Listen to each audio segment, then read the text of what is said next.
తెలంగాణలో పవన్ మీటింగ్ పై ఎమ్మెల్సీ కోదండరాం ఆగ్రహం వ్యక్తం చేశారు. స్వేచ్ఛ ఉందని తెలంగాణలో మీటింగ్ పెడతామంటున్న పవన్ తెలంగాణ అస్తిత్వంపై దాడి చేస్తామంటే మాత్రం ఊరుకోబోమంటున్నారు. తెలంగాణకు మీరు రావచ్చు పోవచ్చు, కానీ పెత్తనం చేస్తామంటే ఒప్పుకునే ప్రసక్తే లేదంటున్నారు.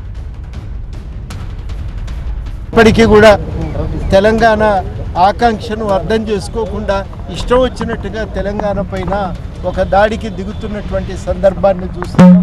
నాగేశ్వర్ వ్యాఖ్యలు నచ్చకపోతే వ్యతిరేకించవచ్చు, కానీ దాన్ని అడ్డం పెట్టుకొని నాగేశ్వర్ మీద కేసులు పెట్టడం మాత్రమే కాదు, ఆయన మీద దాడికి దిగటం మాత్రమే కాదు, ఇవాళ తెలంగాణ ఆకాంక్షల మీద బురద జల్లే ప్రయత్నం జరుగుతున్నది. ఒక ప్రశ్న ఏమడుగుతున్నారంటే ఆయనకు స్వేచ్ఛ ఉందా లేదా మీటింగ్ పెట్టుకోవటానికి. కానీ మనం అడుగుతున్న ప్రశ్న ఏంటంటే నాగేశ్వర్ కూడా తన భావాలను వ్యక్తం చేసే స్వేచ్ఛ ఉందా లేదా అనే మాట మనం ఇలా తెలంగాణ సమాజం అడుగుతున్నది. ఆయనను గౌరవించటం మాత్రమే కాదు, ఆయన భావ ప్రకటన స్వేచ్ఛను గౌరవించటం మాత్రమే కాదు, ఈ పేరుతో తెలంగాణ వ్యతిరేకించినటువంటి వాళ్ళు తెలంగాణ వ్యవహారాల మీద జోక్యం చేసుకుంటామంటే, తెలంగాణలో ఒక పాత్ర నిర్వహిస్తామంటే అది తెలంగాణ పైన ఆధిపత్యానికి జరిగే ప్రయత్నంగానే చూడవలసి ఉంటుంది. అందుకనే ఈ ప్రయత్నాలను తెలంగాణ వ్యతిరేకిస్తున్నది. తెలంగాణ వాస్తవానికి అక్కడ ప్రజలతోని సఖ్యతను కోరుకుంటున్నది. తెలంగాణ ఇరు ప్రాంతాల మధ్యన సఖ్యత ఉంటేనే ఇరు ప్రాంతాల ప్రజలకు మేలు జరుగుతుందని గట్టిగా నమ్ముతున్నది. ఉద్యమ కాలంలో కూడా తెలంగాణ స్పష్టంగా చెప్పింది, మీరు రావచ్చు పోవచ్చు, రాయబారం నాటకం ఆడవచ్చు రవీంద్ర భారతిలో, మేము వన్స్ మోర్ కొట్టచ్చు, ఆ సంబంధాలు ఉంటాయి, ఆ సంబంధాలు పోవు. ఒకటే ఆ రోజు మనం అభ్యంతరం చెప్పింది ఏంటంటే సెక్రటేరియట్లోన చక్రం దిప్పుట కుదరదు. ఆ ఆధిపత్యాన్ని తెలంగాణ అప్పుడు ఇప్పుడు కూడా వ్యతిరేకిస్తున్నది. ఈ ఆధిపత్యాన్ని తెలంగాణ ఎట్టి పరిస్థితుల్లో సహించదు. తెలంగాణకు తన ప్రాంత నిర్మాణంలో ఈ ప్రాంత ప్రజలకు ఒక స్వేచ్ఛ ఉండాలి. సో అది పవన్ సభ ఏర్పాటు చేస్తాను అంటేనే ఎంత రియాక్షన్స్ వచ్చినాయో మనం చూస్తున్నాం. పూర్తి వివరాలు మా ప్రిన్సిపల్ కరెస్పాండెంట్ ప్రణీతని అడిగి తెలుసుకుందాం. ప్రణీత, పూర్తి వ్యతిరేకత వ్యక్తమవుతోంది పవన్ కళ్యాణ్ సభ ప్రకటించగానే. సో ఇప్పుడు బాల్ కోర్టు పరిధిలో ఉంది, కోర్టు నుండి ఎలాంటి ఇండికేషన్స్ వచ్చే అవకాశం కనిపిస్తోంది? మరోవైపు ఈవినింగ్ ప్రెస్ మీట్ లో ఒకవేళ సభపై ఒక నెగిటివ్ స్పందన వస్తే కనుక ఏం చెప్పబోతున్నారు పవన్?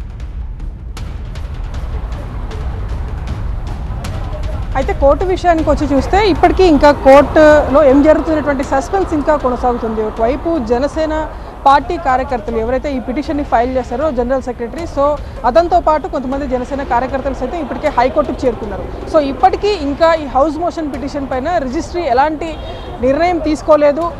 చీఫ్ జస్టిస్కి పంపినప్పటికీ ఇంకా చీఫ్ జస్టిస్ దగ్గర ఈ పిటిషన్ ఉంది. ఒకవేళ చీఫ్ జస్టిస్ ఈ హౌస్ మోషన్కి అనుమతి ఇస్తే కనుక ఆ తర్వాత ముగ్గురు జడ్జిలో ఏదో ఒక జడ్జి ముందుకి ఈ పిటిషన్ విచారణకు వస్తుంది. ఒకవేళ పిటిషన్ విచారణకు వచ్చినా సరే కేవలం కొద్ది గంటలు మాత్రమే మిగిలి ఉంది.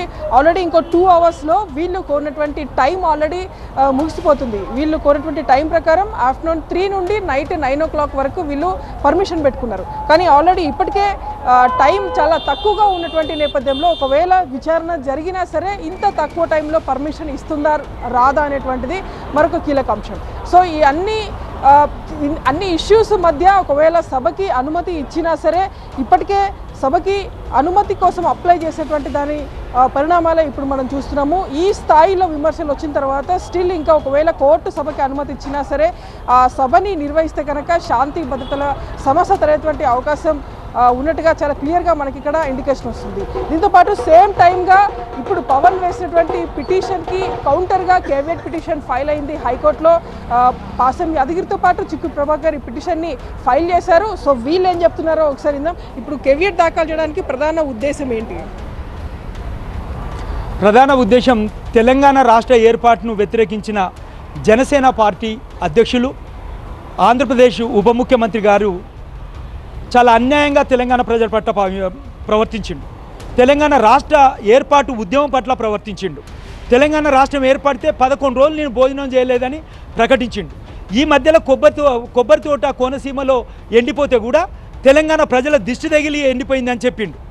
అటువంటి అతను తెలంగాణ రాష్ట్ర గడ్డ మీద తెలంగాణకు తలమానికమైన హైదరాబాద్ నగరంలో తెలంగాణ రాష్ట్రం ఏర్పడి 12 సంవత్సరాల సందర్భంగా ఒక తెలంగాణ మొత్తం ప్రజలు జరుపుకుంటున్న పండుగకు వ్యతిరేకంగా సభ పెట్టబోతా ఉన్నాడు. అందుకొరకే మేము ఇవాళ కేవియట్ పిటిషన్ ఫైల్ చేసినాం.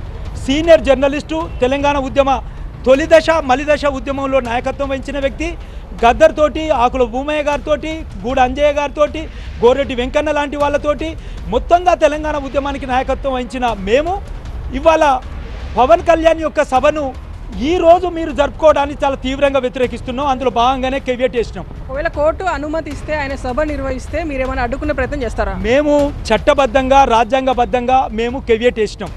తెలంగాణ లోపల శాంతి భద్రతల సమస్య ఏర్పడుతుంది ఈ సభ జరిపితే అని రాష్ట్ర ప్రభుత్వం భావించే ఆ పర్మిషన్ను తిరస్కరించింది. అదేవిధంగా ఇటువంటి సమయం లోపల కోర్టు తీర్పులు, సుప్రీంకోర్టు తీర్పులు, అదేవిధంగా డివిజన్ బెంచ్ తీర్పులు, హైకోర్టు తీర్పులు ఎన్నో ఉన్నాయి సభకు పర్మిషన్ ఇవ్వకుండా. ఈ రోజు జరుపుకోవడానికి వీల్లేదు. ఈ రోజు జరుపుకోవడం అనంటే తెలంగాణ రాష్ట్ర ఏర్పాటు ఉద్యమాన్ని కించపరచడమే, తెలంగాణ రాష్ట్ర ఏర్పాటును కించపరచడమే. అందులో భాగంగానే కేవియట్ చేసినాం.